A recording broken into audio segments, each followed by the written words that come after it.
आयोजन करण्यात आलं. महाराष्ट्र कात टाकतंय, प्रगती करतं असं म्हणून. महाराष्ट्र कात टाकतंय म्हणण्यापेक्षा महाराष्ट्रानं ऑलरेडी महायुतीचं सरकार आल्यानंतरच कात टाकलेली आहे. मुद्दा असा राहतो की आजचा जो खरेदीदार आणि विक्रेते यांच्यामधला जो संवाद होता त्याच्यामध्ये 30 परदेशातले खरेदीदार या ठिकाणी आले होते. युद्धाचा परिणाम नक्कीच झाला की आमची अपेक्षा 50 पर्यंतची होती, ते 30 आले. परंतु हा उपक्रम काय आज करून आपण थांबत नाही आहोत. ह्याच्या पुढे नागपूर आहे, पुणे आहे, कोल्हापूर आहे, अशा ठिकाणी आपण हा कार्यक्रम करतोय. आणि सगळ्यात आनंदाची बाब अशी आहे की इथं 20 MOU झालेले आहेत आणि जवळजवळ 10 कोटीपेक्षा जास्त रुपयाची खरेदी करणार अशी कमिटमेंट झालेली आहे. आज आकडा कदाचित तुम्हाला तो छोटा वाटत असेल, पण भविष्यामध्ये या प्रत्येक ठिकाणी ज्यावेळी अशा पद्धतीच्या कार्यशाळा होतील त्यावेळी हा आकडा वाढेल. आपण 100 कोटीकडे जाऊ, 200 कोटीकडे जाऊ, 500 कोटीकडे जाऊ. परंतु आजचा हा कार्यक्रम महाराष्ट्राच्या एक्सपोर्ट करणाऱ्या लोकांसाठी अतिशय फायदेशीर आहे आणि त्याचं आयोजन आमच्या डिपार्टमेंटने केलेलं होतं. विशेषतः पानसरे साहेब इथे आहेत, सगळी मंडळी इथं आहेत, त्यांनी सगळ्यांनी केलेलं होतं आणि तो यशस्वी झाला आहे कार्यक्रम, असं माझं राज्याचा उद्योग मंत्री म्हणून मत आहे. नाही, युद्धामुळं जी संख्या 50 ते 60 परदेशी खरेदीदारांची होणार होती ती 30 वर आली. आता पुढचा नागपूर असेल, पुणे असेल, कोल्हापूर असेल, ते वाढेल. बघा, तारखा पण आपण केलेल्या आहेत. नागपूरमध्ये आता 3 ते 5 जूनला आहे, त्याच्यानंतर संभाजीनगरला 16-17 जूनला आहे, 1 ऑगस्टला कोल्हापूर आहे, ऑगस्टमध्ये कोल्हापूर आहे आणि डिसेंबरमध्ये पुणे आहे. अशा तारखा देखील आम्ही जाहीर केलेल्या आहेत. त्याच्यामुळे जास्तीत जास्त परदेशी पाहुण्यांना इथं आणणं आणि इथल्या स्थानिक मराठी माणसाशी इंटरॅक्शन करून देणं हा त्याच्यातला उद्देश आहे. नाही, आज मी तुम्हाला सांगितलं ना की 10 ते 15 कोटीचा जो MOU होतो खरेदी करण्याचा, तर तो यशस्वीच झालेला आहे. शेवटी आपला जो MSME वाला आहे, तुम्ही जर एक सक्सेस स्टोरी जर आता बघितली असती जी आम्ही सगळ्यांनी बघितली, त्यानं सुद्धा करोडो रुपयाचा माल एक्सपोर्ट केलेला आहे. तो ह्याच अशा कार्यक्रमातनं केलेला आहे. त्याच्यामुळे या कार्यक्रमाला भविष्यामध्ये अनन्यसाधारण असं महत्त्व येणार आहे आणि त्याच्यासाठी आम्ही प्रयत्न करणार आहोत. विधान परिषद निवडणुकीसाठी शिवसेनेकडनं बच्चू कडू यांना थांबा, विधानसभा कुठं खरेदी आणि विक्री आधी जरा नंतर, आधी हा विषय संपू दे. हा संपला. हा, आता बोला. ऑफर दिलेली आहे तुमच्याकडनं, त्यांचा पक्ष प्रहार संघटना विलीन करण्याचा ऑफर करण्यात नाही, तुम्हाला कोणी सांगितलं? तुम्ही महत्त्वाचा पडद्यामागचे खरे कलाकार तुम्ही आहात. कशा बाबतीत? बच्चू कडूंना पक्षात आणण्यासाठी. बघा, बच्चू कडूंचा स्वतंत्र प्रहार जनशक्ती हा पक्ष आहे. त्यांच्याशी माझी तर वैयक्तिक भेट देखील झालेली नाही. आता हे मला म्हणतात माझी भेट झाली, तुम्ही म्हणता माझी भेट झाली. मी या कार्यक्रमामध्ये बच्चूभाऊ कडूंना भेटलेलो देखील नाही. मुद्दा असा आहे की प्रहार जनशक्ती पक्ष जो आहे त्या पक्षाचे स्वतंत्र ते अध्यक्ष आहेत, ते माझ्याशी भेटणार. मी त्यांना पक्ष विलीन करा म्हणून सांगणार, एवढा मी राजकारणातला मोठा माणूस आहे का? तर माझी त्यांची भेट झालेली नाही, हे त्रिवार सत्य आहे. हां,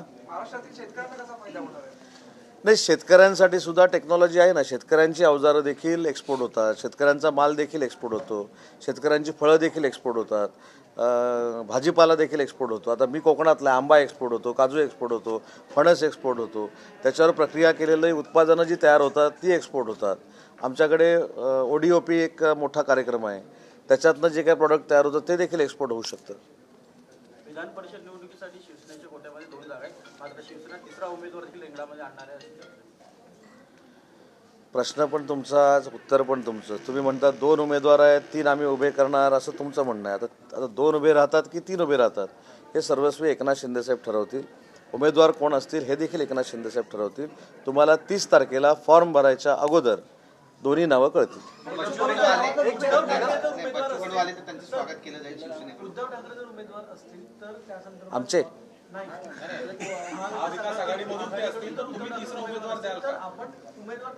माझं म्हणणं, आपण जर तरवर कशाला चर्चा करायची?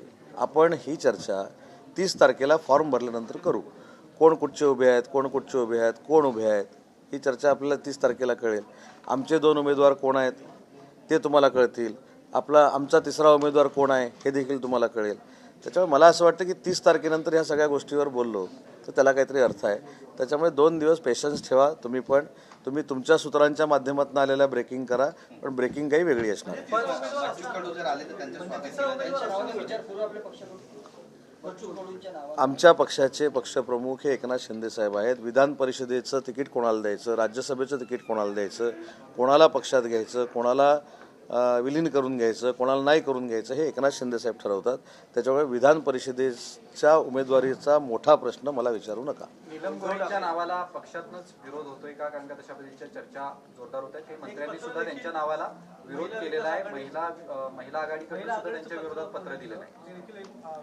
हे बघा, सगळ्याचं उत्तर एकच आहे.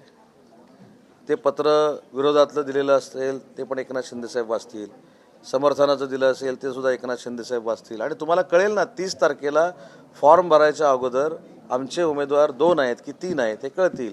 पण 2 जरी असले तरी जिंकणार आणि 3 जरी असले तरी जिंकणार. सर, ऑपरेशन टायगर पण सक्रिय अशी चर्चा आहे आणि बरेचसे खासदार पण आपल्यासोबत येणार आहेत अशी पण चर्चा होते. काय नेमकं सांगते? कार्यक्रम खरेदीदार आणि विक्रीचा त्याच्या नाही आमदार खासदार हे लोकशाहीमध्ये दिलेले फार मोठे लोकांनी निवडून दिलेले घटक आहेत. आणि टायगर ऑपरेशन काय ते ऑपरेशन टायगर आणि खासदारांच्या बाबतीतलं याच्यावर स्वतः शिंदे साहेब म्हणालेले आहेत की असं टायगर ऑपरेशन करण्याची काही आवश्यकता नाही. रोजच जर लोक शिवसेनेमध्ये प्रवेश करतायत आणि सेपरेट ऑपरेशन करायची काय गरज आहे. पण खासदारांची जी काही तुम्ही चर्चा करताय ही देखील 8 दिवसापूर्वी जी बातमी दाखवलेली होती तशी बैठक एकनाथ शिंदे साहेबांबरोबर झालेली नाही. मराठी भाषा येणं हा सक्तीचा मुद्दा सध्या खूप गाजतोय. त्याच्यावरनं महायुतीमध्ये वाद दिसते. नरेंद्र मेहता विरुद्ध प्रताप सरनाईक ही लढाई सुरू आहे. कसं बघतो? नाही, खरं तर महायुतीमधल्या आमदारांनी आपापसामध्ये वाद घालणं हे योग्यच नाही आहे. मराठी सक्तीच्या बाबतीमध्ये जी भूमिका परिवहन मंत्र्यांची होती ती वेगळ्या पद्धतीची आहे. ती आपण जे सक्ती मागच्या वेळी जसं हिंदी सक्ती केलं आहे तसं मराठी सक्ती करून काही लोक राजकारण करत आहेत. पण त्याच्या पुढं जाऊन मला असं म्हणायचं आहे की महाराष्ट्रात राहणाऱ्या प्रत्येक माणसाला मराठी आलं तर बिघडते कुठं.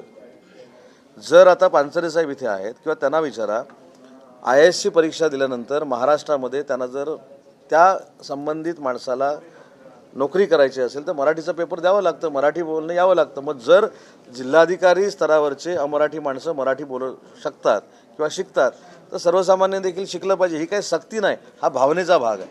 त्याच्यामुळे त्याच्यावर कोणी राजकारण करू नये आणि त्याच्यावर आरूढ होऊन कोणी कोणावर बाण सोडू नये. विधान परिषदेचे उमेदवार असतील तर ती निवडणूक बिनविरोध होईल का? आता सगळंच कसं सांगू ना, 30 तारखेला फॉर्म भरायचे आहेत. त्याच्या अगोदर तुम्हीच म्हणता तुमची रणनीती काय. आता रणनीती सांगायची असते का? रणनीती सांगायची जाहीरपणाने मी अशी करतो म्हणजे विरोधकाला जागा करायचं. ह्याच्यात कसली रणनीती? मी काय सांगितलं, शिवसेनेचे 2 उमेदवार असतील तर 2ही जिंकतील, 3 उमेदवार असतील तर 3ही जिंकतील. संजय गायकवाड यांनी जे विधान केलं होतं गोविंद पानसरे यांच्या पुस्तकाबाबत, त्यानंतर आज CPIMने त्यांच्या घराबाहेर निदर्शने केली. हा वाद वाढतोय. मी काल शिवसेना पक्षाची भूमिका मांडली की छत्रपती शिवाजी महाराजांबद्दल असेल किंवा छत्रपती संभाजी महाराजांबद्दल असेल किंवा आपल्या राष्ट्रीय संतांबद्दल असेल, शब्दप्रयोग हे जपून केले पाहिजेत. ही शिवसेनेची भूमिका आहे. मग त्याच्यामध्ये कोणी असू दे. आणि संजय गायकवाडांच्या बाबतीमध्ये त्यांनी त्यांच्या वक्तव्याचा खुलासा केलेला आहे.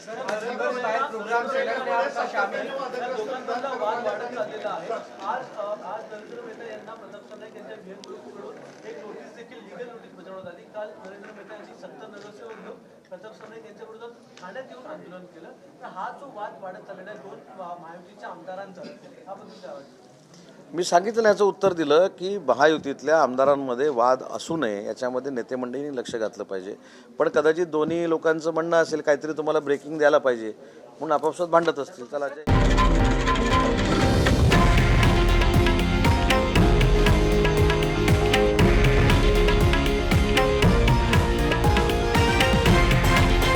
हे आहे देशातील नंबर 1 न्यूज नेटवर्क आणि आपण पाहत आहात TV9 मराठी, एकमेव.